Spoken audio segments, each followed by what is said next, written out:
Hey, what's going on, guys? It's your boy K-Cross here, back with another video today, and in today's video I'm just going to be kind of discussing like some of the takes I've been hearing around the NFL since, basically this week is like nothing. The Pro Bowl week this year is obviously not going to be like an actual game or whatever. I heard like Ninja's going to be playing in it or something, so like, as if the Pro Bowl already wasn't a joke, it's probably going to be even more of a joke, and basically there's nothing to discuss on that basis, which also brings me to the point that I recorded this gameplay for next week whenever I make the Super Bowl prediction.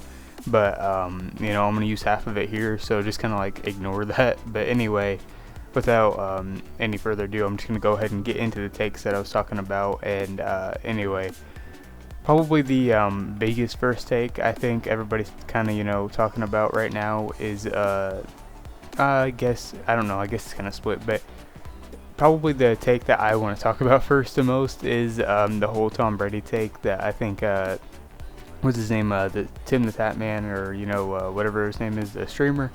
He seems like a nice enough guy. I never watched his streams or anything. I don't really know much about him.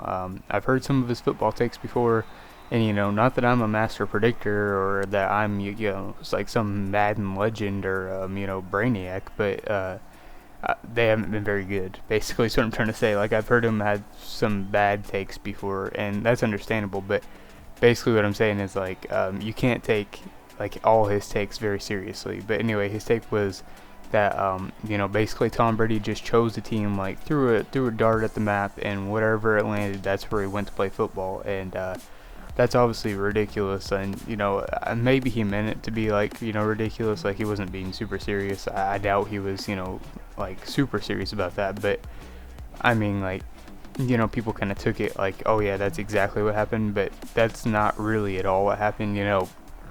Tom Brady isn't stupid. He looked into the structure of the team he was going to. It had a very good very good receiving core, and pretty solid running game and a very good defense. Really, there was a lot of good role players on that team. They just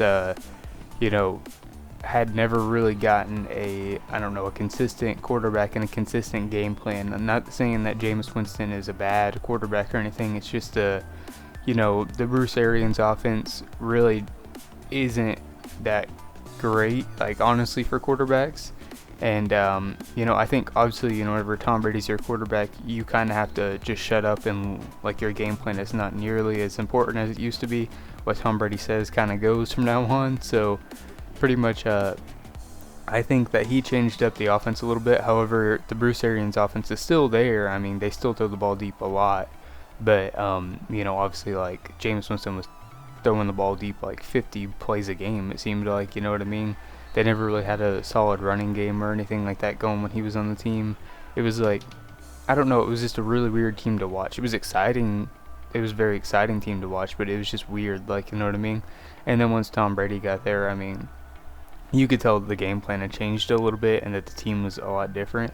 Like I said, I don't think Jameis Winston's necessarily a bad quarterback. I just think that, he was in a bad system, and the system wasn't meshed and made well for him. And that's kind of just why I think that, like, Tom Brady saw that and knew that he could come into that system and he could, definitely compete with that system. Now, I'm not saying that Tom Brady's a bad quarterback. I think he's still a great quarterback. I mean, as far as I'm concerned, as long as I'm alive, I'm never going to say he's the best to ever do it, because that is like not my thing. I'm a Colts fan. I've always been a Colts fan, so Peyton Manning's always been my favorite quarterback. He's always going to be the best quarterback to me. Now, whether that's true statistically, or whether that's true through the records, or just by overall popular opinion, I don't really care. Like, I grew up with him. He's my hero of a quarterback, so he's always going to be the best to me. That's just how it is. I mean, it's not like I think that he's just like way more skillful than Tom Brady. However, that's just how I feel, because he's always been my quarterback. You know what I mean? So it's just like an opinion thing. It doesn't really matter who you think the best quarterback is anyway, because it's all opinion based. So anyway, like, it doesn't matter. Obviously, I'm not gonna say Tom Brady's the best, but I will admit that he is at least a top 3, if not second best for sure. Because I mean, the dude has done a lot in his career, and he's smart. But like saying that he proved a lot coming from New England down to Tampa Bay, I'm not going to admit that because, like, he brought along Antonio Brown and Rob Gronkowski. Even though they haven't been nearly as productive, there was still, like, Mike Evans and Godwin was already there. Like, you know what I mean? Like, that in itself is, like, 4 Pro Bowl receivers. So, like, that's not, like, you'd be lying if you said that's not a super team. Like, if Patrick Mahomes had those receivers, I mean, Tyreek Hill obviously and Travis Kelce are great receivers. It's just saying that, like, Patrick Mahomes had all those receivers. Like, how could he not win, right? You know what I mean? Like, Tom Brady basically just brought, like, the best of Tampa, or the best of New England down to Tampa, in my opinion. So, to say he didn't know what he was doing, he was just throwing, like, a dart at the wall, I completely disagree with. But, nothing against Tim for his take, but I just disagree with it. Anyway, the next thing is the whole situation with Matthew Stafford, or the Colts quarterback issues. As far as that goes, I think it's for sure out of question that Carson Wentz isn't going to the Colts, because I think that he's off the trading block now, so he's no longer tradable. He's not a possibility anymore, is what I'm trying to say, and I'm fine with that because I never liked that idea. I just think he may have been a good quarterback that one year. I mean, he's had some seasons where he's looked good, but I just think the lows outweigh the highs. You're looking for a future quarterback. You're not looking for a shot in the dark, or you're not looking to take a chance, for a second year consecutively. I mean, taking Philip Rivers was a big enough chance. We didn't really need to take that chance. So, I like the idea of Matthew Stafford. I think he's a good quarterback. Don't think he's super great. I think he is also a risky chance, but I think he's more of a conservative chance than Philip Rivers was. And I think that's probably the best situation that can happen for that situation. I think taking Matthew Stafford is probably the smartest option. Now, there's a lot of buzz going on with, what Aaron Rodgers is going to be doing next year, and I don't know. He said his future is uncertain, but I just don't see him leaving Green Bay. I really don't want him to leave Green Bay. Even as a Colts fan, if we could sign him, I wouldn't want to, just because, I don't think he has more than 5 years left in his tank, and I think, I just want to see him retire with the Packers, right? Like, I want him to go on and do great things with that organization, because that's where, he spent the rest of his career. Like, just, finish it off there. Pretty much that's it. Like, I just don't really want him to come down here and, try to switch teams. Like, stay with the team that, you've been with this whole time. It's worked so far pretty well.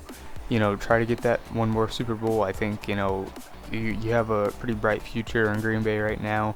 You're just missing a few key pieces. You got a few players developing right now that are going to be studs in a couple of years. So I just would prefer that you would stay there over going to the Colts, even though I don't think it's even a possibility. Like, I think it's a joke to reason with that possibility. I think there's no way that he leaves Green Bay. But even if there was, like, the slightest possibility, I wouldn't want him to. I would want him to stay. So anyway, those are 3 of those options I've already discussed now. Now, as far as the draft goes, I think, the Colts do need a left tackle now that Costanzo is retiring, and, that first-round draft pick, I think 21st or 23rd draft pick, you're going to want to probably target that left tackle position. But I also think that, if we don't get a quarterback in free agency, then I think with that 21st pick, we probably could afford to get Kyle Trask and or Mac Jones, maybe even Sam Ehlinger in the second round if we did want to get that left tackle in the first round. But I think that's what that draft pick is going to be primarily used for. So I think the plan is probably to try to acquire Matt Stafford, just because, he has some years left in him. I think probably another 5 at least if we can keep him protected. And that's just kind of like the key, you know what I mean? Like, if we can keep him protected and keep him in a good offense, I think we can definitely get 5 years out of him, and that's enough. That's way more than we can get out of, like, a quarterback like, I think Aaron Rodgers, or if we were to have re-signed Philip Rivers, I don't think we would definitely get 5 years out of him. But basically, I think our best bet is just to go ahead and get Matthew Stafford, and then go ahead and get that left tackle position filled. And that's it. I think that's all my takes for right now. And that's really all I gotta say. I hope you guys have a great day. I'll see you guys in a later video. Peace out. I'll just go ahead and let the last 10 seconds of this play out. Bye.